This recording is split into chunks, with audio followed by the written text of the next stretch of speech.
Okay.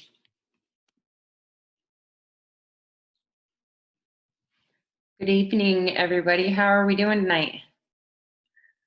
I know a lot of you are on mute.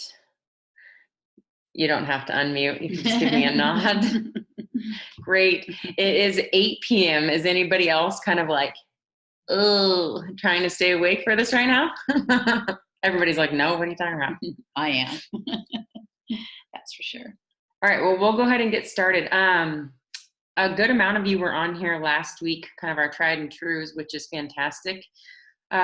Main thing that we wanted to say again, I thought last week was awesome because we kind of just had some genuine conversation back and forth. And I always think that brings out kind of more detailed feedback than our generic, like we think you guys want to talk about this. So I'm going to ask for that again tonight. If you have questions, it's a small group. If you have something you want to talk to us about, if you want to ask a very specific question, now's your time throughout this next 30 minutes or so. So please don't be shy and reach out, because I definitely think it makes for a better conversation. Okay. Totally. Otherwise, we'll go ahead and get started. We have for people that did do the questionnaire, we have it in front of us. We're going to just stay on here this time and kind of touch on some big points, and then open it up for questions, and we'll move from there. Right. One of the first question was asking what single action. Oh, I'm Sylvia, by the way. Hi, everyone. I don't know if I've actually spoken or introduced myself. So hi, I'm Coach Sylvia. Anyway. How cute is she with her cute hat color also, by the way? So cute. So the question was, what single action each day is helping you to keep your head in the game?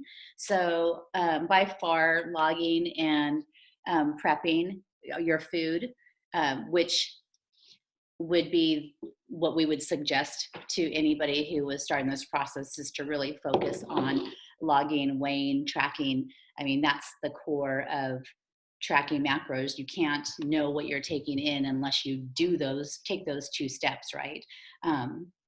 I always look at the first month of AIM as macro boot camp. So you're learning what food looks like, what it's made up of. And by the end of this 30 days, hopefully you're now able to eyeball what like 4 ounces of chicken is, or at least you're practicing that, or now you know how many crackers or pretzel chips you can get out of the bag without even wondering if it's the 28 grams or not. So I think logging before you eat was the big one, and a smart way to keep moving forward.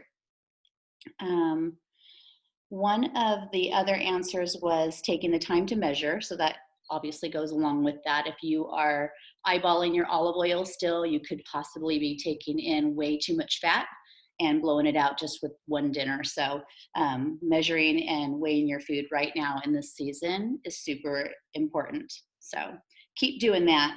How many of you guys are finding a lot of, you recognize the extra steps for what they are with weighing and logging your food, but how many of you guys are seeing the value from it?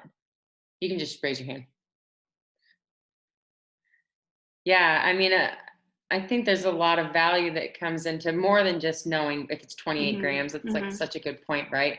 The idea is realizing that this is what a serving looked like, and maybe last month I was eating double or triple that, right? Or the flip side of, I was only allowing myself to eat this much, and it wasn't even a serving. Or Russell's strudels. What is it? What are you showing besides that it's candy? CDAs. I think someone's trying to show Who's advertising? A serving size right now. Oh, a serving size. Okay. I'm hoping, maybe. Yeah. So I lost my train of thought with the Russells there, but essentially on the flip side of that is some of you guys might have been significantly under eating, and especially in the carb department or protein department. And so it's kind of nice to be like, oh, that one slice of ham that I was putting on my sandwich actually needed to be quadrupled. or I needed to be adding, more rice to my dinner than what I was eating. So, I think that's super valuable for people who have children as well. I know Coach Heather always asks her children to get a serving of something oh so yeah, I that like they that. look at the box and they learn. And I found that with a teen that I work with as well. He was eating a humongous mixing bowl full of cereal every morning. And then when I asked him to start eating a serving, it brought so much awareness to that. She's smiling. Yeah, So I think touch a nerve there. I think that's cool. What she was saying with Heather is the girls Mhm. would ask, and I started that too. Is they would ask, well, how of a dessert? Well, how much, Mom? How much of a dessert can I have?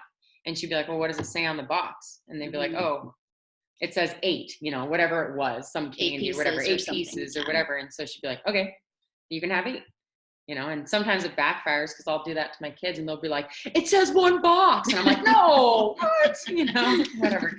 Yeah. But it's a cool way for them to start self-checking also for you Mhm. parents out there. Yep. One of the other answers to that in keeping their head to the game was tracking and planning ahead. And I had a couple of notes here is we were discussing this, like considering how you feel when you do prepare ahead of time, when you have that banana by your keys in the morning or a lunch pack to grab out of the fridge versus that craziness in the morning where you're not prepared. Um, the difference in how you start your day can be huge. So um, planning ahead is really important too. Yeah, a show of hands of how many people have changed their morning routine and are repeating a morning routine like consistently now. Mhm. Yeah. Does that feel good? Yeah. I just got done reading and I know you've read it too, The Perfect Day Formula. And it just talks about like setting your day up for success with whatever your goal is. So that's just, making sure you're getting up 10 minutes early. If you need that 10 minutes to prepare your breakfast or, getting your stuff ready for the night before, getting school stuff ready, getting work stuff ready so that you're not running around in the morning and just like that morning routine can set you up for so much success because you think about when you leave the house, if you've not had time for breakfast, you're running out the door, you get to work, there's a box of donuts there, you're starving, and you don't have another option or you don't have an emergency kit at work. I used to have one with oatmeal and all the things in it just in case I did run late. um, you start your day with a donut and then it can kind of Snowball. snowball into that. So Definitely. yeah, definitely planning ahead is huge. And we're not always In whatever stage you're in, really. right. We're going to be caught off guard. And I think that everybody needs to realize that like you're going to finish these 30 days and we hope that you've been pretty intentional these 30 days and pretty rock solid, but things are going to waver, right? Like Mm-hmm. Brooke, my son was in a basketball tournament all weekend and we thought he only had one game this morning. He had a full day yesterday. Of course, Mama Bear has a full cooler packed. I have our meals planned, blah, blah, blah. Today we get over there into Spokane and he has 2 games. I didn't pack a single lick of food, right? It is what it is. So we adapt and know that it's not going to wreck us and it's going to be Mm-hmm. okay. Um, and we just kind of roll with the punches. And I think everybody needs to remember that we're all going to have days where we don't have the motivation to Mm-hmm. set our morning routine, but as long as it's most of the time. Mm-hmm. Yeah. One other comment that I had on here, which I tell my clients to do all the time, is by now you have 20 days of tracking, right? So utilize the work that you've put in by going back and copying those good days or um, repeating those breakfasts if you've got some strong ones in there that you can, go back and use. The macro first is great because you can copy days or recipes or, um, your breakfast. If you have the same breakfast every morning, you can just keep copying it, moving it forward. So utilize the work that you've already put in by repeating those successful days. Yep. So, yeah. Let's see Does here. anybody have any questions? Wow. Syl's looking at the next thing. Yeah, Summer. I have a question. You had said that you can copy can you just copy the breakfast Mhm. and then and Yeah, and macro I'll first. show you. Yeah. Okay, so I'm gonna do this here. As fancy as I so I'm gonna go for breakfast like tomorrow morning. I'm just gonna push the plus sign, right? So it shows like things that I've had before. Up here, if I go to meals, you're gonna see that top one. I think it says breakfast for life. Don't mind my funny things. Oh yeah, breakfast for life. So I just click breakfast for life, and then I click the checkbox, and now it's in my morning. Because you created a recipe, right? No, I created a meal. So a way to save it, if you have a breakfast that you're doing every day and it's a pain in the ass, I get it to like, you're like, I'm eating the same thing every single day and you have to keep adding it in. All you do is click those 3 buttons right on the side next to breakfast and click save meal. Okay. And so you can click that save meal. I would recommend titling it something fantastic. Yeah. Something that'll make you smile. Yeah, something, whatever. Groundhog Day. What did you say? Groundhog Day. Yes, there you go. Yeah. Another thing you can do if you just want to move that meal forward is there's 3 dots on the right-hand side, and you click that and you go copy meal to another day. Yep. And then you move it over. Okay. Thank you. Perfect. And I do that with like leftovers. If you're just repeating and you're having it for lunch, I just like pull it from dinner on Thursday night and plunk it into my lunch on Friday. It's awesome. Yeah. Awesome. Thank you. That really works well when you're putting leftovers away. Yes. For sure. Yep. Yeah. Let's see. Thank you. Sure. Anybody else have another question while we're got the questions flowing? Okay. Hi, Maria. I worked out with you the other day. Hello. I think we met for the first time. Good to see you. Let's see here. What new barriers are you seeing showing up? So it just says I'm getting to my, this was interesting. It says I'm getting into my groove, so not too many new barriers, still struggling with weighing. So I just focus on good decisions, food, and portion, since I'm not usually weighing. So I'm assuming weighing food. So if you're not weighing, you're guessing, right? If you're guessing, then you don't know if you're hitting your macros really. So I would encourage you to, in the season where you're just learning and you're just getting those dialed in, to weigh as much as possible in grams and ounces. But on the flip side of that, if you are just someone who's not into, I'm probably not speaking to the right people here, but if it is somebody that's not into weighing and logging, then absolutely focusing on your routine, focusing on quality, perishable foods, sticking to a serving size, making sure you're eating every macro. Protein gets the center stage at every meal, but then you're eating a protein, carb, fat, making sure that you're not just snacking on carbs or eating straight peanuts, right? We want to avoid eating any macro by itself because they work together in the body. I think that if I was going to speak with a client that was not wanting to weigh their food initially, that I would probably recommend that snacking goes out the door. Yeah. And just focus on 3 meals. Yep. Make those meals solid. Yep. And then you'd be fine. It's when you're like, I'm just going to eat well, but I'm going to crush these. It's a good fat, so I'm going to have the whole bag, right? There's that slippery slope. Yep. Sorry, I said slippery slope because I have my Invisalign in. It sounded well. Sorry. Okay. If you hear a whistle, it's my Invisalign. Sorry. I think Sylvia has a good point there, right? We don't have to weigh and log our food. There's value there. Maybe you just log your food to get a quick estimate of where you're at. A pulse on at least roundabout idea of where you're at. But I definitely think it removes the snacking. You have to be committed. You can't half-ass weighing and logging and half-ass making quality meals. Like we don't, excuse my language, but we don't get to do that and hope that things work out for us. If we're going to not be able to weigh and log, then man, our quality better be on point and those meals better be on point for sure. So don't give yourself both. Yeah. One or the other. Yeah. The other thing was I don't always feel like I'm hungry enough to eat the amount of food it takes to hit my macro goals. I think what we've found in the past is that a lot of times people are tracking at the very beginning, and they aren't actually eating more calories. They're just eating more volume. Mhm. So they're not quite used to eating as much protein, filling up with all the fiber from fruits and vegetables. And so it does take your body some time to adjust to that way of eating. So because I'm pretty sure most everybody is in a caloric deficit. Right. And so you just have to give your body some time to adjust to that intake. And if you're losing weight, then you're actually eating less than you Mhm. were. But also, I thought Coach Anna said it perfectly last week with that I'm not always hungry to finish my macros. Mhm. She said, at some point in your day, I bet you are hungry. Mhm.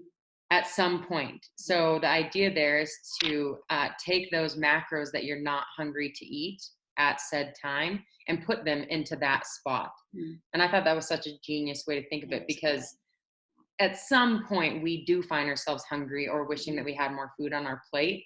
It just may not be at the very end of the day, when after we've hoarded too many calories for a short time frame before bed. Mhm. um, and so that takes just some effort with swapping things around and finding when we Mhm. should eat those calories earlier in the day. Well, and it's all about learning about your body and what you as an individual needs, right? Yeah, Some people need, I like 3 meals. Some people like 6. Some people totally. like, to eat throughout, to space it out more. But it is So, so common for most people to not eat during the day because our minds are preoccupied with life, mhm. with work, hustle and bustle. And so And then then, if you have a stressful job, um, then your signals can be off because of totally, stress. So, fight and flight. yeah. Yeah, yeah, that's good. Let's see what else. Anybody have Not, not exercising enough. I just had written down Oh, the more you move, the more you burn. yeah. I'm just going to touch on that. So someone Mhm. had written about not exercising enough. That was their barrier. I wear something called a Whoop. I don't know if anybody else on here wears a Whoop. It's a really souped up Fitbit, I guess you'd say. It really tells me the strain that I'm taking on in a day, and it is used based on your heart rate variability, and it gives you a caloric output at your day's end, and so on and so forth. Anyway, I think it's important for people to understand the value of non-exercise movement. And I think people put too much emphasis on needing to go spend 1 hour in the gym, which, I mean, I'm a huge advocate for that. Don't get me wrong. Mhm. But you have to remember that 1 hour, you have 1 hour in the gym and you have 23 other hours that matter so much more. So I would, instead of being so stressed about not, putting on your workout clothes and exercising intentionally, focus more on just moving. Like Sylvia said, I mean, some of my highest strain, highest calorie days are when I'm have a normal workout, but then I'm chasing my kids around, I'm cleaning the house, I'm working in the yard, I'm, running errands, and I'll have one of the highest strain days, and I'm like, I didn't even really work out today. And it's like, yeah, but I move my body so much. Just And go to Costco. yeah, seriously. And so I think people just need to remember that, like, exercise is great, but moving your body as much as possible in the other 23 hours of the day brings more value than you could ever imagine, and can make that caloric deficit significantly more than just your 1 hour of exercise and then sitting on the couch. Yeah. Yeah. One of the other questions was, it says, I may have missed it, but what should our sodium intake be? I feel like I look at the number and it's way high. So we were actually talking about this beforehand, and I believe like around 2,000 is the recommended Milligram. allowance, but every person's different. So we wouldn't actually give a number. Mhm. But we did talk about the things that you can do to ensure that you're keeping that number down. And that's, of course, eating nutrient dense whole foods, fruits and vegetables, preparing your own food rather than going out. That way you have control over that number. When you go out to eat, you don't know what's in, and that's the reason why your food tastes great. It's got a lot of fat in it, got a lot of sodium, it tastes delicious, and you swell up the next day. So making sure that you're in control of what you are putting in your mouth by preparing your food on your own, limiting eating out. One of the things that our body does is it works to maintain that balance of sodium and water. So if you take in too much sodium, your body is going to naturally retain water so that it can keep that balance. That's why we go feel like this after we go to sushi and eat a bunch of soy sauce. Oh, Bloody Marys. Right? Poof. You're all blown up. Yeah, totally. So staying hydrated, of course, is going to help. If you're feeling that sodium, drink your water, flushed out, but also know that the next day you're going to be up a pound, and it might not be because you've gained fat. It just means that you're retaining water. You've had too much sodium. And so that's why we have all the different measurements of progress, right? So you're not going to gain 2 pounds in one day unless you eat 7,000 calories, right? So knowing that you can look back and be like, you know what, that is just sodium. I need to work out today. I need to drink my water. And I know that that's going to be back down tomorrow or the following day. So it's really important to remember that the scale is super variable. You never know what that number is going to be made up from day to day. So it kind of reminds me, I was mentioning to Amy earlier that I had some check-ins this week that were really awesome with the experience, because a couple of people were feeling like their progress is really slow. And when they took their measurements, those deficits in their waist or their hips was huge. And so they only took them twice. So they got to see, I hear the S in my, sorry, it's so distracting. No, yeah. Anyway, they were able to see that progress, and it was really cool because I love pointing that out. It's like, look at your pictures, look at your measurements, look at how you're sleeping, look at how you're feeling. Those are all just as important as that scale number.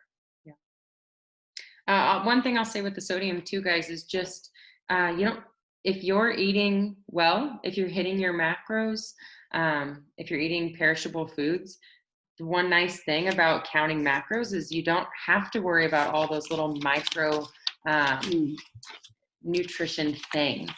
You don't have to worry about what type of fats you're getting in or how much sodium you're getting in. Did I eat gluten or not, unless you're gluten intolerant, right? But there's a lot of things that people worry about because society kind of puts all these buzzwords out there. And you need to know that if you're eating well and you're eating perishable foods in the right amounts, everything's going to fall into place. Yeah, if you're not eating processed food, you don't need to worry about it. Sure. Unless you have some sort of condition. Really, that's the main gist there. Okay. That's at 85-15, right? You want to make sure that you're eating. Same with the working out. 85% of your nutrition is dialed in. That other 15% can kind of be a little bit. You have that room for the treats, and you have that room for that sushi night. Yeah, definitely. Yeah. All right, guys, let's open it up for questions before I send you away with final thoughts. Wait, what was that Saturday Night Live skit? Wasn't that what it was called? Final, oh, dang it. Someone tell me. No, not that one. Deep Thoughts? Anybody? Saturday Night Live? Yeah. Wait, is that what it was called? Deep Thoughts. Deep Thoughts with Jack Hanley. Yeah. Yeah. Yeah. So we have a question about beef. We were doing some ground beef tonight. So I measured it out before I cooked it. I was like, all right, I got 6 ounces of ground beef for me, 4 ounces for Summer. Cooked it, and then I was like, wait, now I have 4 ounces, and she has like 2. What happened? So sad. So is it better to measure like before cooking or after? What? Like, Yeah, what's how do you the measure right that? way to go about that? You know, this is what I say. I say pick a way and stick with it. So if and it has to be based on your family too. Like, what is going to be the easiest and most Yeah. consistent for you guys? Mhm. In my house, I weigh everything after it's cooked, even though I Yeah. know it's roughly 25% more. But that's how I've always been. That's what I've Mhm. always done, and your body will just adapt to that. Um, we're looking at big goals right now and big objectives. If you were gonna go do a bodybuilding or physique competition, um, we would get super intentional and focus on those things, but we're not, right? So Right. the fact that you're weighing your meat is fantastic. And if when you cooked it and 4 ounces looked like this and you were like, it's so You see sad. the 2-ounce burger. Yeah, the 2 ounce burger. Yeah, burger, it's literally like this big, right? Little puck. Uh, I will say that when you are logging and tracking, make sure you use those descriptive words. Cooked Oh, Okay. ground, prepared ground beef or raw ground beef. Okay. Those can make a bit of a difference in the numbers. Oh, they will, 100%. I mean, you're still eating all the macros. Even though you weighed out 6 raw and ate 4 cooked, you're eating the macros of 6 raw ounces of meat, right? You're still eating Gotcha. that, whatever, 30, 40 grams of protein. Mhm. I'm Yeah. just saying that's okay. Okay. She's saying it's okay that if you weigh it after it's cooked. Yep. Yeah. And weigh out 6 ounces and take in Mhm. more protein. Yeah. Just stick with one way and run with it. Yeah. And good job weighing. I mean, Thank you. high hand touch, right? Yeah. yeah. That's all we care about. What else, guys?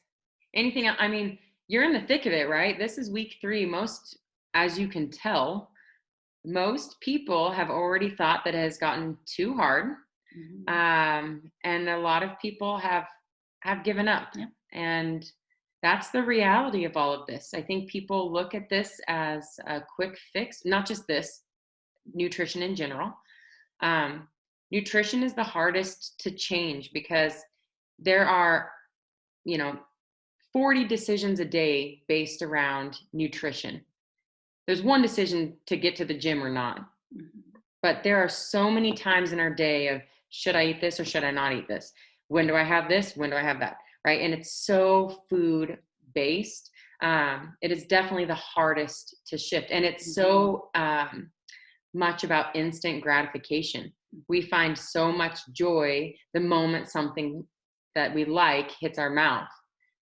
And so it truly is the hardest thing to shift. And I think that's why we try to help people make a slow, methodical change so it doesn't feel so hard. Because slow and steady in anything is going to offer you long lasting results versus that 30-day let's crush it and take out every carb I've ever eaten.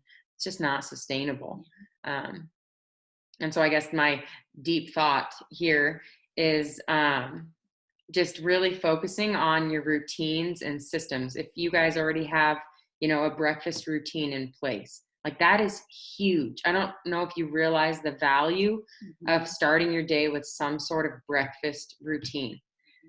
You've already stepped towards the right direction of your goals that day, right? So it's going to be easier to take the next step or make the next choice for your goals, right? You wake up, you make the first choice that leads you in the direction of your goals. You have more of a tendency to make the next choice or decision that keeps you going towards your goals. You wake up and you do something against your goals, right? You hit the snooze button. Yeah, you hit the snooze button, you get out of the house without eating breakfast. Already you're working against yourself, and that builds momentum against yourself. So all we kind of keep saying is like, have some grit, right? Just, you're never going to be perfect, and that is 100% okay. Just keep trying. Just be willing to like mess up, but then try again. And you'll find an extreme amount of success there. Hands down, definitely. That's good. Don't expect too much out of yourself. It's slow. Um, but why do we care, right? We got lots of years, so why do we care? It's great. All right. Anything else, guys? I have, Oh, yeah. yeah, I had to laugh because I pre-logged my meals for the week and I put down 150 grams of spinach prior to doing it. And as I was adding to my bowl, I'm like, oh my gosh, I can't do all of this. So I thought that was pretty fun. Oh, because you ate it raw? Yeah, I was making a salad. Big salad. Yeah. That's So I had to come up with a different plan. that's like an Amy salad. I eat like 200 grams of spinach, cabbage, and or lettuce is like my jam, and my family's like, "Mom's still eating," because the bowl is like the biggest mixing bowl you can find. You should have just cooked it down because it would have been this big when you finished your Would have been a spinach. bite. Oh, right. You know. Cool. Anything else, you guys? No? Shaking your heads. Okay. Amy, what is your breakfast for life? Yeah. What- That's awesome that you guys saw that. My breakfast for life. Here you go. It is, it's essentially just a little breakfast sandwich. And note, this is because I'm on like an off season. I'm not training for anything right now. So this looked a lot different when I was going in to train for the CrossFit Games, like double the amount of carbs. But it's 65 grams of sourdough bread, 1 egg, 1 Laughing Cow wedge, 30 grams of avocado, 65 grams of ham, and then I log my vanilla creamer. I log 30 grams because I drink 1 in the morning and then 1 in the afternoon.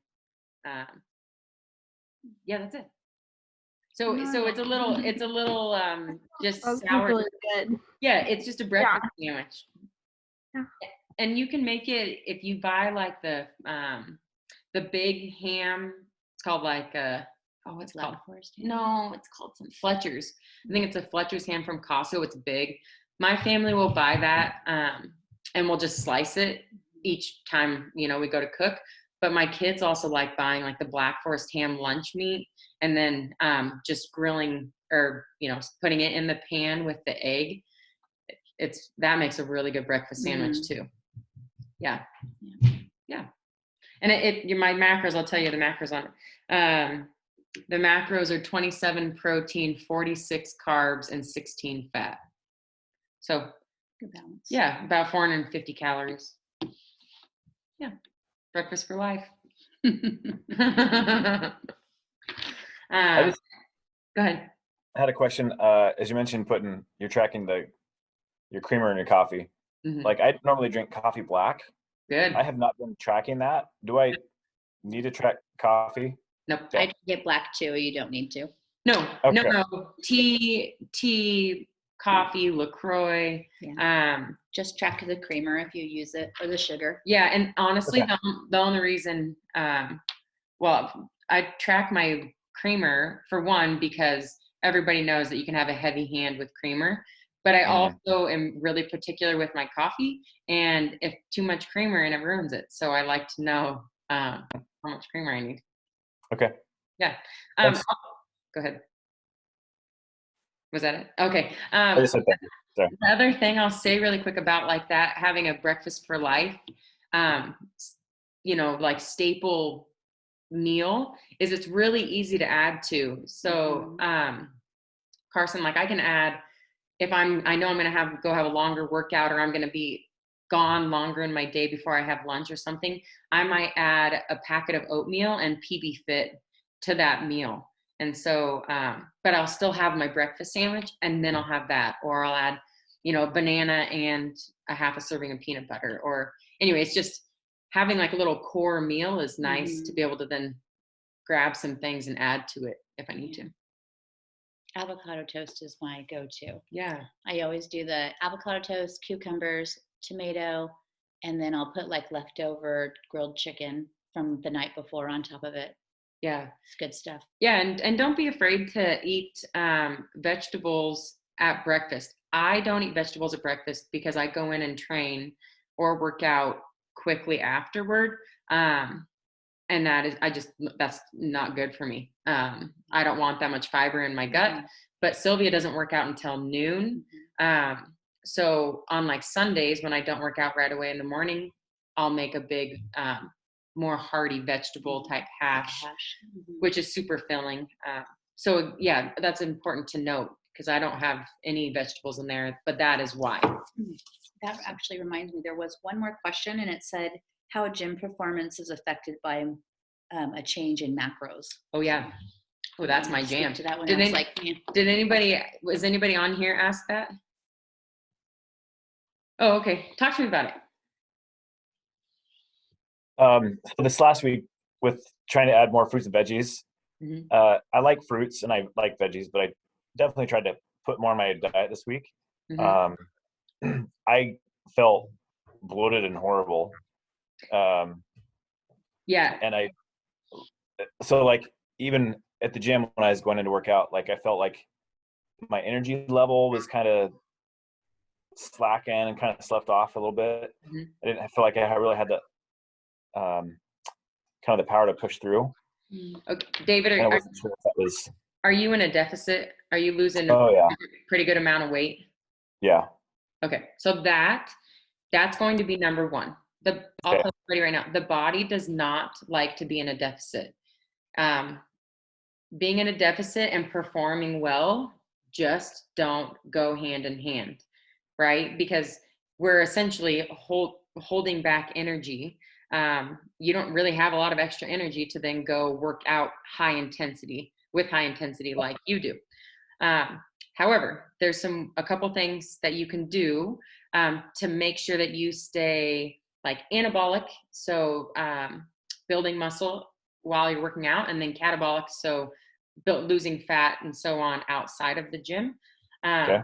And that's just by figuring out when and what type of carbs to put around your training. Okay, so you're a 6 a.m.er, right?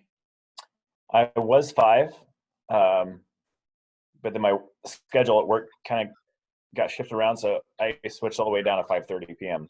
Oh, wow. PM. Okay, so that's a big shift. So So yeah. you, I mean, you can talk to Alyssa, right, about this, and you probably have, and she'll have great advice. But essentially, what you need to make sure you're doing is not eating fibrous food like at least 2 hours prior to going to that 5:30 p.m. workout.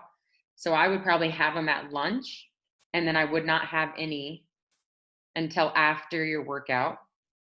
Um, and then I would make sure that when you are going in to work out at kind of around like 5 p.m., maybe 4:45 to 5 p.m., that you have something high glycemic. So you have banana with rice cake and PB Fit, or applesauce and